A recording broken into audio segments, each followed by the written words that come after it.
So our question for the jury is, will Donald Trump make America great again? For more, we're joined by University of Sydney Associate Professor Salvatore Babones and Senior Correspondent at the Australian Financial Review, Aaron Patrick. Thank you so much to both of you for joining us. Aaron, we'll start with you. You're a critic of Donald Trump, would you say? Not a big fan of him. Why do you think he is not what America needs right now? The great problem with Donald Trump is that he could be in prison and leading the Western world. Now, even if you like Donald Trump, and you can't say everything he did was bad, and even if you think Joe Biden's too old, it's too great a risk to take. We can't have a man leading the Western world who's incarcerated.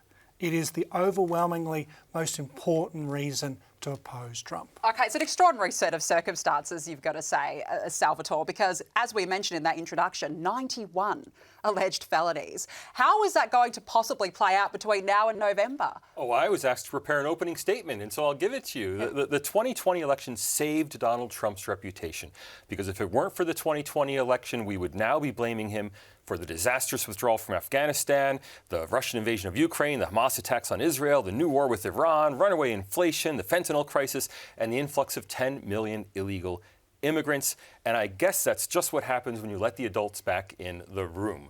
Look, the first step to make America great again is to want America to be great again. But the adults in the room who run America today perish the thought. Donald Trump loves the idea of making America great again. He loves it so much that he put it on a hat and sells it for $40. That MAGA hat, we've seen it all before. He may not do it, but he's sure going to try. But you don't choose a president based on their hat. Yeah, well, you choose him on the spirit. And the spirit of America is the spirit of entrepreneurship. What's the spirit of Donald Trump? Abusing people, inciting riots, insulting people? Oh, I don't think it's inciting a riot when your opponents do everything possible to stoke some kind of irregularity in the electorate to try to make things happen. I mean, if you look at if you're talking about riots, if you mean January 6, 2021, more and more evidence is coming out that the FBI had a large role to play in that. Now, were the people there genuinely there to have a protest? Sure. Were the people there for a riot? I'm not so sure. Well, see, this is the issue, because Donald Trump's got that big MAGA supporter base, and a lot of those people believe that this was a witch hunt from the very beginning. How are Democrat voters going to go up against that? A lot of Americans don't trust their legal system, and they believe the 91 charges against Trump are politically inspired. The reality is Donald Trump lost the election, and then he said to everyone, I didn't, and let's overturn it. He essentially tried to stage a coup. Now, even if you're a conservative, perhaps especially if you're a conservative, you want to uphold democracy. You don't want populist politicians going around and trying to overturn the vote of the people, even if you disagree with it, which is what he tried to do. OK, let's go to the jury. Tom, up the back there. How do you feel about the possibility of a Donald Trump comeback? I don't think it'll make America any worse than it is at the moment. Sleepy Joe Biden's at the wheel at the moment, and that's obviously a big security risk. Yeah, so you're not worried at all? Not worried at all, no. No? And Terry, what does a Trump comeback mean? Well, personally, I don't like Donald Trump. I think he's a pompous buffoon, but... Why is that? Just the way he goes on, his character and what's happened previously. He doesn't seem to care about anyone but himself, although he does want to make America great again, which is good.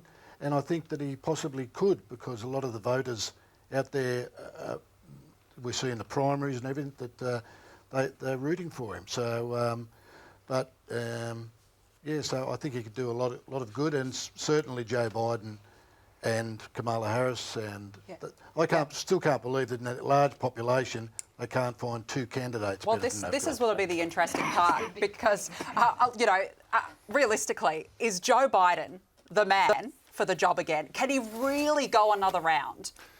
Nobody, let's be honest. Nobody thinks, not many people really thinks that 82 is the ideal age to being elected to very high office. And who knows, the Democrats may, at the last minute, decide to put in a new candidate and that'll probably be for the I'm best. Salvatore? disappointed in the ageism of my debate opponent here.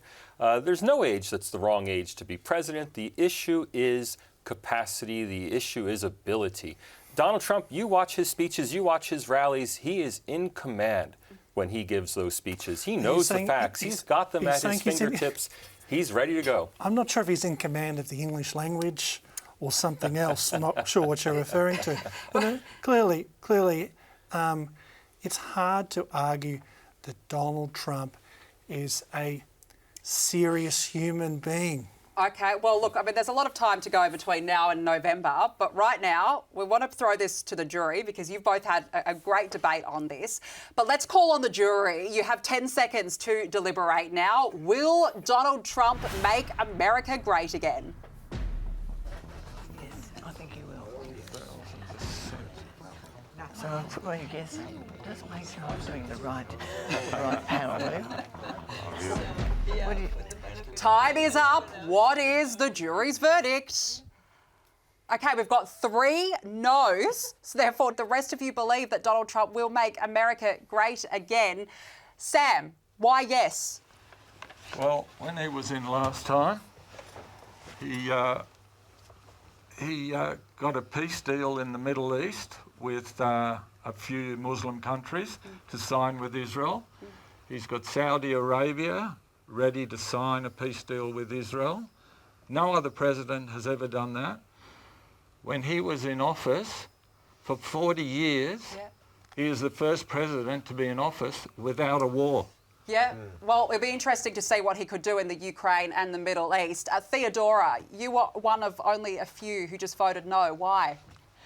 I think America should look deep into its population and find 2 decent men, not the 2 geriatrics right now that are fighting for the presidency and the beautiful Oval Office. They need a capable young person with political stand and with love from everyone to unite that great nation. Okay, well, whether they can find it or not, I guess that remains to be seen. Salvatore Barbones and Aaron Patrick, great to speak with you both. Thank you so much for joining us this evening.